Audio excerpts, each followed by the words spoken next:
The boundary that I set in any given situation is based on principles that are valid for all, but they are applied individually. So I'll give you a very practical example.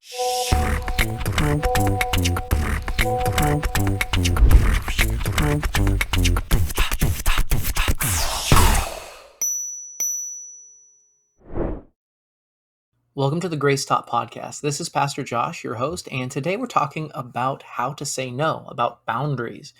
What does it look like to actually have boundaries as a Christian? How do we say no? When is it appropriate? There's this idea in the Bible of self-sacrifice, of turning the other cheek, of honestly not saying no sometimes. But then there are biblical principles of when you should say no, and so we're going to talk about that. I hope it's a blessing to you. I wanted to remind you that if you're listening to this podcast on Spotify or on YouTube, we have it on both of those platforms. This is a podcast, but it's also put onto YouTube. So if you have a preference of where you listen to it, be sure to subscribe and like the video, or to download the podcast so you can keep getting more of the service here. We're going to start having guests soon, and I look forward to that. So please tune into our future episodes as we have some insights from others. Today, though, I wanted to talk about this topic, saying no, because as a pastor, it's often difficult to know where the boundaries are with things, how to say no. People constantly in this life want to ask us for things.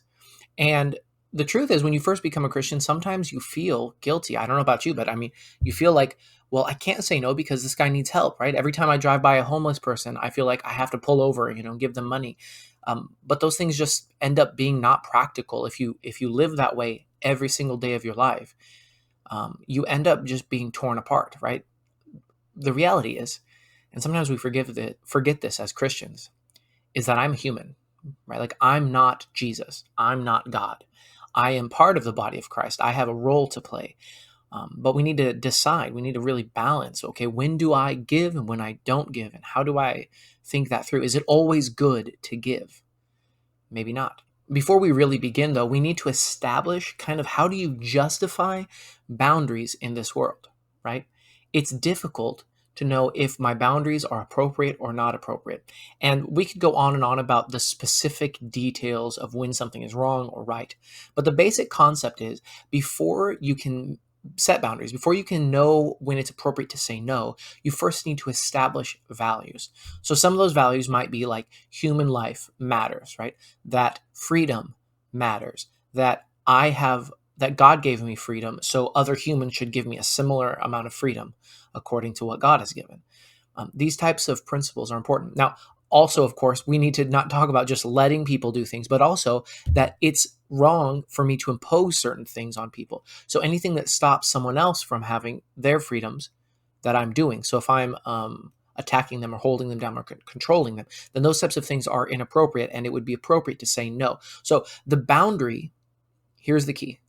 The boundary that I set in any given situation is based on principles that are valid for all, but they are applied individually. So I'll give you a very practical example. My wife and I, ministry is our life, and we want to serve people. We want to help people. We want to change the world for Jesus. At the same time, we also need to be healthy and whole and connected as a couple, right? I need to spend time with my wife. I'm a pastor, yes, and I need to sacrifice time for the church, but I can't say that I'm a Christian person if I'm not loving my wife. So there's a principle, right? That the family needs to come first. That's a principle that I believe is biblical, that I live by. And so I think anybody should live by that principle. Now, the way I apply that in my life is, so sometimes someone might want me to come help them with something. They're sick. They question about the Bible. There's an issue with leadership. They want to know, okay, how do we accomplish this mission, this ministry most effectively? And they want my input. Sometimes I just say, sorry, I can't make it to that. You're going to have to do that on your own. Right? Or I'll come as soon as I can, but right now I'm with my wife. Or I'll just say, I have an appointment right now. And I don't even need to explain to them what it is. I'm living by the principles that they know I hold, that the church agrees with, that is biblical. And I'm just saying no. Because if I don't say no, then I can't say yes to my wife. Right? And I think this is a theme that will go through this whole podcast. And I think anytime you're saying no, is you need to realize that if you don't say no, then you can't really say yes. If you say yes to everything, to everyone's wishes, to everyone's desires. You're going to be pulled in so many directions that your yes doesn't mean anything, that you don't have time or energy. If I said yes to every church member, to every ministry, to every desire that I even have, well, then I wouldn't have time for my wife. I wouldn't have time for our family. And then, of course, when I say yes to her, it wouldn't mean much because I have no time to give. It's the same thing for you. There are things in your life, principles that you say you live by, but if you don't say no to other things, then the things that you count as a priority will not be, well, you won't fulfill them. You won't do them. You'll treat as though everything is yes, as everything is important. And then, of course, nothing becomes important. This is no way to live. It's no way to live a meaningful life, and it's no way to live a healthy life. You just can't do it. Because once again, I am a Christian, but I am not God. And I know that sounds silly, but sometimes we as Christians, when we think about giving and sacrificing, we live as though, we talk as though, we have expectations for ourselves as though we were infinite and eternal, but we are not. And so sometimes this is bred into us, like we have a family or a culture or a group of people that helps us kind of establish, right? Establish what our priorities are. What goes first, what goes second, what goes third. So for example, a very general, like for me, God comes first, my family comes second, and ministry comes third, right? So I need to stay connected to God so I can be with my wife and be the man I want to be for her so that I can be a pastor that is effective in the world. That's the way I kind of establish some of these boundaries. But I have to set up those priorities so then I know when to say no and when to say yes. Now, that doesn't mean that things lower on the list never get time. It just means I'm not going to allow them to suffocate the things that are higher on the priority list. So you need to say no so that you can say yes. Or in other words, if you never say no, then your yes doesn't mean anything. Another principle that has helped me when I'm talking with friends and family, especially some people, I have family members who are extremely compassionate by nature. They love others. They want to help them. They want to serve them. They're concerned about how they're feeling, how they're doing, almost to the degree that they're more concerned about other people more than they're concerned about themselves. Now, my personality, I tend to not be that way. I'm very aware of my needs, and sometimes too much. We all kind of fall on, a variant of, okay, am I more or less focused on others or myself? But if you find yourself to be the person who's very focused on others and how they're feeling to the place that you're so concerned that you're willing to hurt yourself for them, here's the thing. This is the principle. If you allow someone to hurt you, you're actually allowing them to hurt themselves. And I know this is, kind of twisted, but think about it. If I know that what person that, Joe is doing to me is hurting them, then, and I'm allowing it because that's what they want to do, well, then I'm allowing them to hurt themselves. And I know that it's not direct, but it helps people. If you're very focused on compassion and you're worried about how that person is feeling, well, it's like, that what they're doing is wrong. So let's say that a man is getting mad towards his wife and treating her horribly. Every time he gets angry, he just screams at her because it makes him feel better. It lets him get out the stress. And she thinks, well, I need to let him do that because that's what he wants to do. And I need to be loving. It's like, no. Allowing him to treat you badly is actually bad for him. Right? This principle goes both ways. If he's hurting you, it's hurting him. It's hurting his heart. It's hurting his character. It's hurting his influence. It's changing who he is. It's hurting your relationship, etc., etc. And you know that. And so you're not being selfish when you set boundaries because it's good for them. If they're taking advantage of you, it's bad for them. So not allowing them to take advantage of you is good for them. And it's important to remember that if you're very compassionate, others-focused type person, because sometimes we can get so focused on what they want that we think that just because they want it, it's good for them. It's like, that's not true. And that's not true because you know it for yourself. Sometimes you want things that aren't good for you.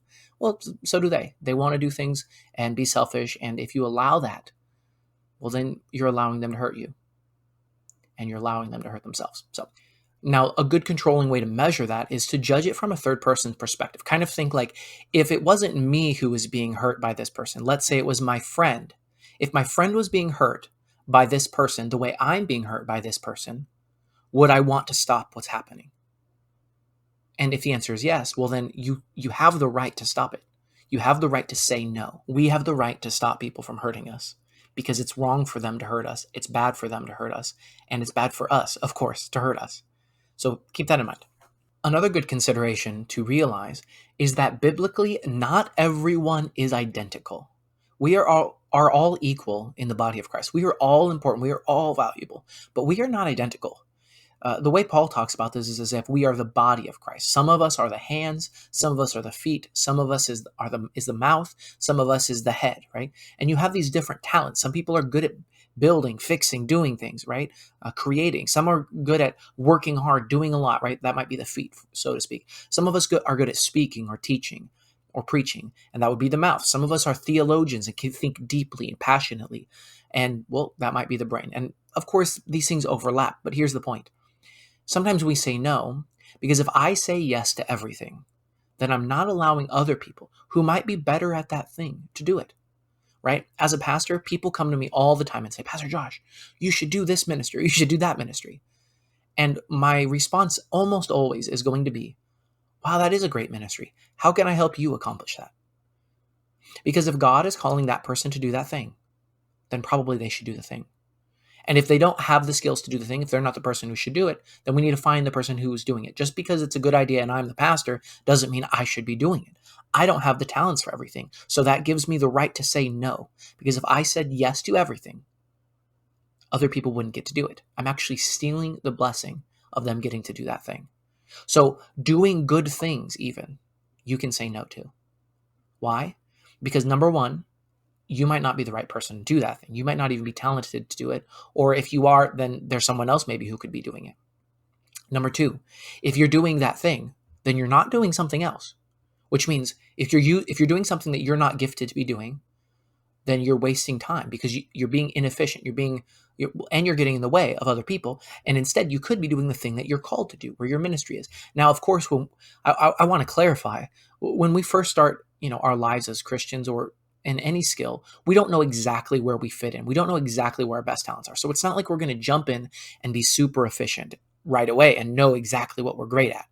I actually fell upon the fact that I was good at preaching on accident.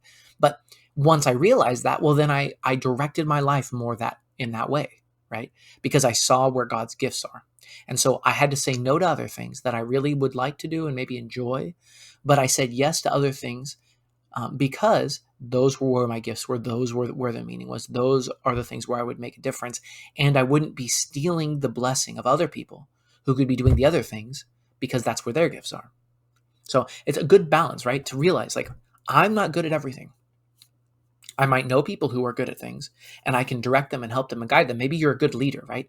Well, a good leader shouldn't be doing all of the ministry or all of the service or all of the job. Right? A good business owner doesn't do every part of the business. Rather, they find people who are good and they help them get it done.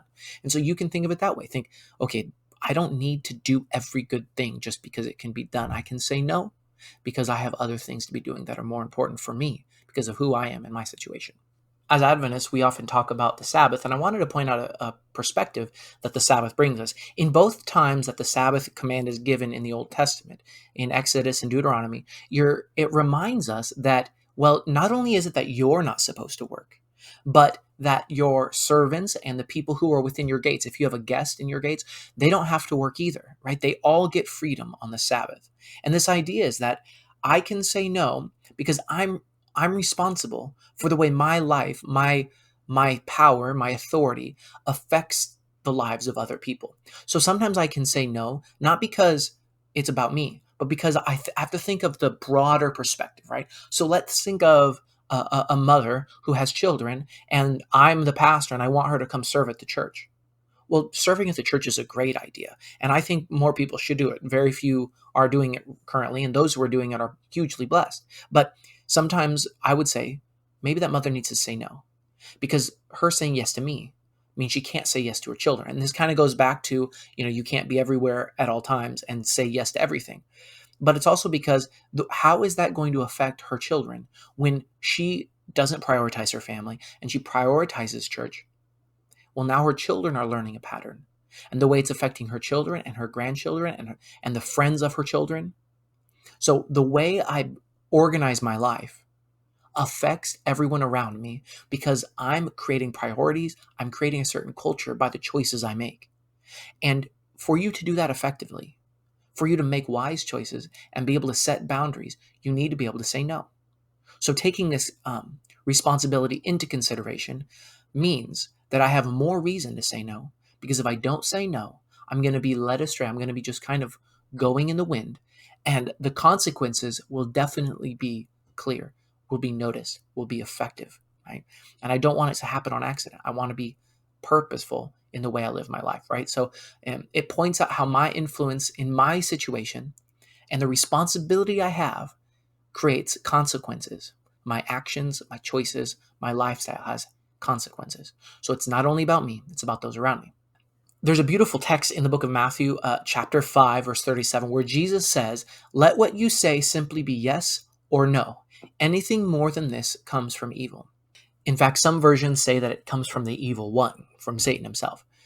Now, either way, it's not good to try to mince your words, right? When Jesus says, "Yet your yes be yes and your no be no," he's saying, speak clearly, be direct. And this is more of a guide of how to communicate. So when I say no, I need to be clear about it. It's much better to just be direct about your situation and about where you stand on something than to kind of be flexible, and when in your mind you're really not flexible. Like someone says, "Hey, Pastor Josh, can you do XYZ?" And I say, "Well, let me look into it. We'll see." Or maybe I can, I don't know. But the reality is I know I'm not going to do it, or that I don't want to do it. I need to be clear about yes or no, because I'm making false promises, I'm manipulating people. And honestly, usually when it comes to not saying no, like when I want to say no but I don't, it's usually because of fear, right? It's usually because I'm afraid I'm going to hurt somebody, they're going to be mad at me, they're going to be disappointed. But the truth is, if someone doesn't respect your no, then they really don't respect you. If someone doesn't respect your no, then they don't respect you. Now, that doesn't mean that they might seek to understand why, right? Someone asks you out for dinner and you say no. They might want to know why. If it's a friend, if it's a coworker, they might want to know why. If your boss wants you to stay late and you say no, they might want to know why, and that's understandable. But if they just won't see that what you're saying is reasonable and just, then they're really not on your team, right? They don't want what's best for you if you've shown clearly that what you're saying is what's best for you. So it's okay. Speak directly. If you say yes, follow through. If you say no, don't do the thing. But don't go kind of in the middle where I don't know, I'm not, but you really do know, right? And often it's okay, I'm going to make a promise. I'm going to say yes, or I'm going to say no, but I'm going to kind of add a bunch of, yes, but maybe not because, and then you try to add all of these like contexts and but what ifs and this, and you're just trying to manipulate the situation. And here's the thing, you're oftentimes in my life, when I don't say yes or no, it's because I'm trying to get out of something. I'm trying to manipulate someone. I'm trying to look better in their eyes than I really am, whatever it might be. And all of these things are selfish motives. And I think that's what Jesus means when he says anything else is from the evil one. It's like when I'm adding to yes or no, um, and it's not really meaningful. It's just me trying to be wishy-washy. It's motivated by fear and doubt and selfish motives. And I think it's better in 99.9% of circumstances to just be direct. Now, it doesn't mean to be rude, it doesn't mean to be unkind, but be direct. Oftentimes, that's the kindest thing you can do. A little side note is boundaries are not about what happens to other people financially, spiritually, physically in their life. There's an example where Peter sees John the disciple, and he says to Jesus, he says, "Lord, what about him?" Talking about John and about how his future will be. And Jesus says, "If I want him to remain alive until I return, what is that to you? You must follow me," Jesus says. Jesus told Peter, "You're all worried about John and if he's going to die before the second coming. What does that have to do with you? Why are you so concerned about John?" Right? And the truth is, when I say no or yes, um, I'm allowing other people's concerns about me to change my response. So someone else might think that I'm not spiritual if I don't do this ministry. Someone else might think I'm not a Christian if I don't go to Bible study instead of going and taking care of my children. Someone might think X, Y, Z. And see, what happens is you're actually not following Jesus when you know what is right to do and you don't do it because of the outside view of other people, right? And I get that temptation, right? I have fallen prey to that many times. But the truth is, we underestimate how wrong it really is. Because I know what I should do, but because Betty or John think, well, that's not what I would do, then we don't do the right thing. Then we don't do what we know we should do. And there are consequences, right? It hurts other people, it hurts my life, and it keeps me from doing the right thing. So don't allow other people's unjust concerns change your life. If they're worried about things that they shouldn't be worried about, let them worry. Let them think, let them assume. But you do what you know is right? Stand up under your own, on your own feet for what is right. Don't let the random concerns of others. You have a relationship with Jesus. You have a relationship with your family. You have a relationship with your job, and you're the one responsible for making those choices. Now, of course, we get guidance, we get insight, we get wisdom from others, right? I'm not saying that it's like some individualism where I don't at all take into consideration the views of others. Other people have insights, and they might have wisdom, and they might know God or his word or the truth or the job or the family better than me in some way that will help me have insight. Okay, so that's absolutely true, yes. But ultimately, don't allow those concerns, if they're unjust and you know what is right, to sway you. Stand up for what is true. Now, as a young pastor, people often kind of pick on me, not directly, indirectly. They'll say things like, wow, pastor, without that beard, you'd look like you were 15, right? They kind of jab at me for being young. And, I'm almost 30, so I'm not super young, but I'm definitely not old. And it's true, I'm young, right? I have youth. And the Bible says this, let no one despise you. This is 1 Timothy 4. Let no one despise you for your youth, but set the believers an example in speech, in conduct, in love, in faith, in purity, right? Set an example. So this is Paul talking to one of his students, basically Timothy, and he's saying, okay, yeah, those elders, those older people are looking down on you because you're young, and they're unwilling to listen to you because you're young. And Paul says, don't let them do that. Let no one despise you because of your youth. So this is Paul saying, those people have a view of you. Don't allow it to first change how you see yourself, right? Because despising someone affects how they see themselves, or at least that's the goal of it, right? But Paul's saying, don't do that, right? You can stand up for yourself. I'm a Christian. I know Jesus. He has given me gifts. He's given me love. He's given me a calling. He's given me talents. And I'm going to use them no matter how old you think I should be, no matter how too young you think I am, etc., etc. I'm not going to let you, who's had a different life from a different situation, who doesn't know me or understand me or even really care about me, I'm not going to let you decide who I am. Jesus decides who I am. You don't decide who I am. So Paul says, let no one. I'm not allowing this. That's what Timothy would respond. I know, elder, that you think XYZ about me because I'm 25 and I'm not 75. That's fine. But I still love you. You're still my brother in Christ.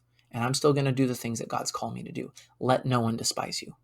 So there is this reality where I can stand up for biblical truth because it's biblical, because it's God's word, because it's not about me, right? I'm standing up for the truth because the truth sets us free. Not only me, but the person who's judging me. So Paul has no problem telling Timothy to stand up for himself. And the truth is, if Timothy didn't stand up for himself, what would happen to the ministry that Timothy was doing? Like, people could not learn about Jesus or salvation because some older person thinks that Timothy's too young. That's insane. That would be horrible. And sometimes I doubt that those older people in Timothy's life really understood the effect it was having and how negative it was. But Paul says, nope, don't allow that. Nope, we're not doing it. Don't let anyone despise you. So we've covered a few principles. The truth is, it's hard to know how to apply these principles. But the first thing is we need to establish boundaries. We need to see the values, biblical values of what is good, what is just, what is right. And I think a lot of people in the world struggle to set boundaries because they don't have a firm, grasp of what is true. Because the truth is, if I don't know the truth, then it's really hard for me to stand up solidly and passionately for what is right. If I don't realize that I'm a son of God and that you're a daughter of God or a son of God, then how can I say no to you? Because it's just your opinion versus mine. But that's not what's happening biblically. What's happening biblically is God has set things up a certain way. And there are things that are right and things that aren't right. So when I'm saying no, when I'm setting boundaries, it's not random. It's not because I just think so, and it's not selfish. The idea is I set boundaries that go in line with the principles of God. Another main principle we covered is that allowing others to hurt me is actually allowing them to hurt themselves. So when I set boundaries so that other people aren't hurting me, I'm helping them too, because they're not respecting God's ways. They're not respecting themselves. They're not respecting me. And to allow that actually hurts them. Now, I'm not responsible for their whole, spiritual life and their whole moral life, and I'm not responsible for that. But it's good if you're overly compassionate and you think you're helping somebody by allowing them to hurt you. You're actually not. You're hurting them. You're allowing them really to hurt themselves. And that's horrible. So it's not compassionate to allow people to run you over. It's enabling. And oftentimes, it's more about fear, right? You're afraid you're going to get rejected. You're afraid they're going to get mad at you. You're afraid, etc. But for their sake and for yours, and for the sake of what is right, it's okay to say, nope, I'm not allowing this anymore. I'm sorry. I'm sorry you want to do this, but it can't happen. I'm sorry you want me to do this, but I'm not going to. It's okay to set boundaries. It's good for you. It's good for them. It's good for everybody. A way to apply that is to think of it from a third person perspective. If it's hard to, you're in the situation. So imagine yourself if it was your friend and not you who was being hurt, someone you love. Would you allow someone to do this to someone you love? If the answer is no, then you shouldn't allow them to do it to you. You can say no. You can walk away. You can stop it. You have the right. It is good. Please do it. Another is that even if it's a good thing, it's okay to say no to good things sometimes. Say no because you might not be the right person in the right situation at the right time. There's somebody else who might do a better job. There are lots of reasons why just because it's a good thing doesn't mean to be my thing. I can set it aside. I can wait. I can let someone else do it. It's good. A good principle of how to do it effectively is to let your yes be yes and your no be no. That is, speak clearly. Once you know the principles you stand on, once you know what is right or wrong, and you've talked to friends and people you love and trust about it, and you've gotten advice and insight from them, speak clearly to those who aren't respecting you. Speak clearly to those who you want to say yes to, and stand for what you've said you will do, and stand against what you said you will not do. Because honestly, usually if we're not doing that, we're just trying to manipulate the situation out of fear or doubt or frustration or selfishness. Don't allow that to happen. Let your yes be yes or your no be no. Another principle is that boundaries aren't about the spirituality of others, right? If somebody is judging me because I'm not or I am doing something they wouldn't do, that's okay. They can judge. Whatever they want to do, that's not about you. Don't allow their judgment to manipulate you because they don't see the full picture as you do. They're not in your shoes. They're not responsible for the results of this situation. Your life is going to affect all of the people around you, and you want to live the life that you know is going to be the best result for everyone around you, not for the best result that your grandma or grandpa or your cousin or your person at work or your church member, whatever they think. No. They're not responsible for that. It's you. You're the one who's responsible. So stand up for the right because it's not about what they judge. It's about what God thinks. What are actually God's principles in this situation? And apply those justly with wisdom and patience and kindness, and God will bless you, right? It will be a blessing for everyone around you. And the last principle we talked about was how Timothy was told by Paul to let no one despise him. Don't allow people to change your view of yourself or to treat you poorly in public. This type of thing should not be allowed. It's okay for you to say no. So I'm a young pastor, and some people might get mad at me for being a young pastor, but they say, Pastor Josh, you're too young. You don't know. Da da da da da da da. You haven't had children. You whatever. Okay, but I'm still called by God. I still have gifts that I need to exercise, that I want to exercise. I still have a life to live. I'm not going to, I have wisdom to learn from you. You can be my friend and guide me and help me, but I'm not going to allow you to despise me. In other words, Paul is telling Timothy, it's okay to say no, even to your elders. Now, he does specifically tell Timothy to be an example, to set the believers an example, right? In speech, in conduct, in love, in faith, in purity.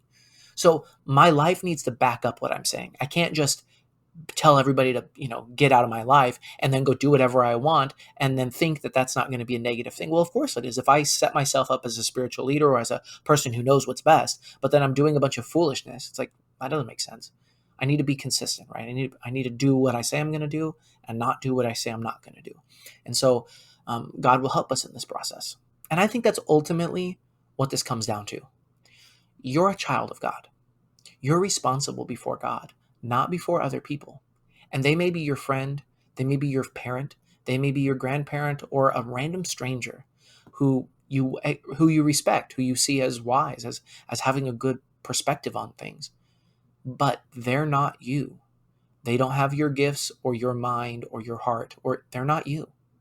It's okay for you to go against them. It's okay for you to say no. Because if you don't say no, you can't really say yes and it mean anything.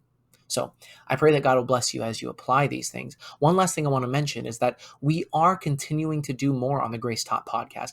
We're going to have more and more episodes, and I'm going to start having guests on. And these guests are going to have great insights. Some of them are going to be theologians and pastors, and some of them are going to be fathers and parents, and some of them are going to be just lovers of the Bible who want to know God's word more deeply.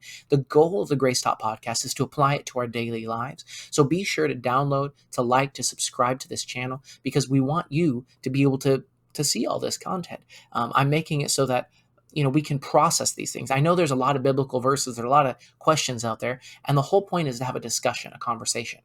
And with that, I want you to make sure to comment things. If I said something that didn't make sense to you or sounded wrong, or if it brought up a question, be sure to ask it, and I'll try to include it in I might do an episode where we ask, where we answer questions that people are asking and go through those things. Or we might make a whole episode out of some questions if it's profound enough. So anyways, God bless you on your journey with God. Enjoy the Grace Taught podcast.